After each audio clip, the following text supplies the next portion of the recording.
나의 해피 엔딩.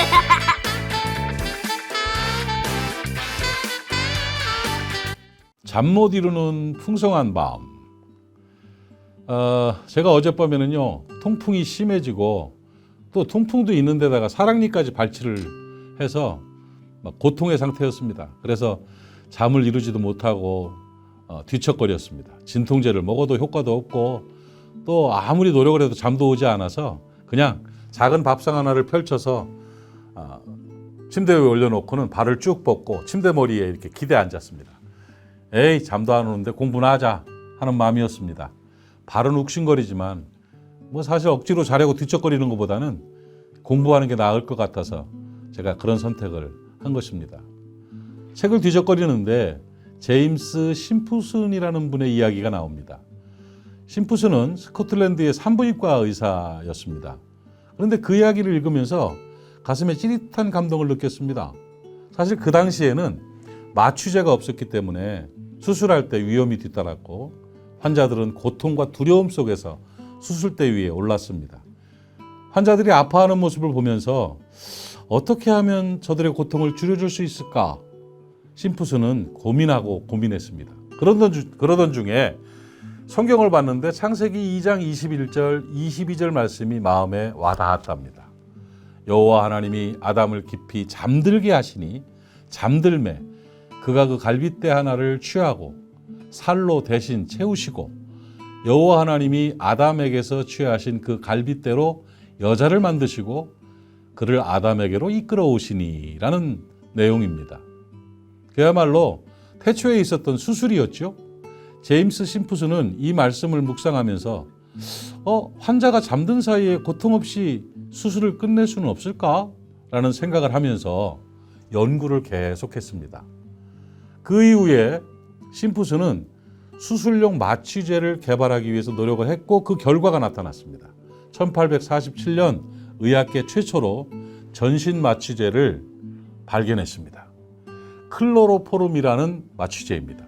1850년에 빅토리아 여왕이 아서 왕자를 낳을 때 그 약을 마취제로 사용해서 덕분에 순식간에 클로로포름은 전 세계에 홍보되었습니다.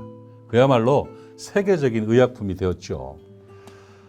이 마취제의 발견 이후에 심프슨의 바람대로 사람들은 더 이상 수술대 위에서 고통을 받지 않고 고통 없이 잠든 상태에서 수술을 받을 수 있게 됐고 심프슨은 사람들 사이에서 위대한 의학계의 발명가로 이름을 날렸습니다. 그런데 어느 날 심프슨은 자신의 모교인 에든버러 대학에서 초청을 받아서 강의를 하게 되었습니다.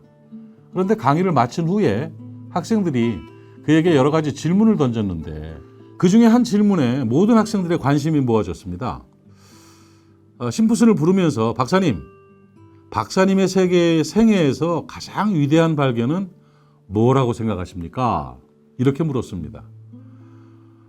심프슨의 삶을 비춰볼 때 아마도 그의 여러 업적들 중에서 가장 뛰어난 것은 단연 클로로포름을 발견한 것이고 질문한 학생들을 비롯해서 강의실에 있는 많은 사람들이 심프슨 박사의 대답은 분명히 그 클로로포름을 발견한 것이다 라는 말을 할 것으로 기대하고 있었습니다.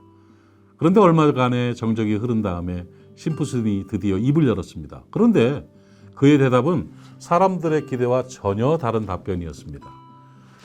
나의 가장 큰 발견은요 하면서 내가 죄인이라는 사실과 예수님이 내 죄를 사하신 내 구세주라는 사실입니다.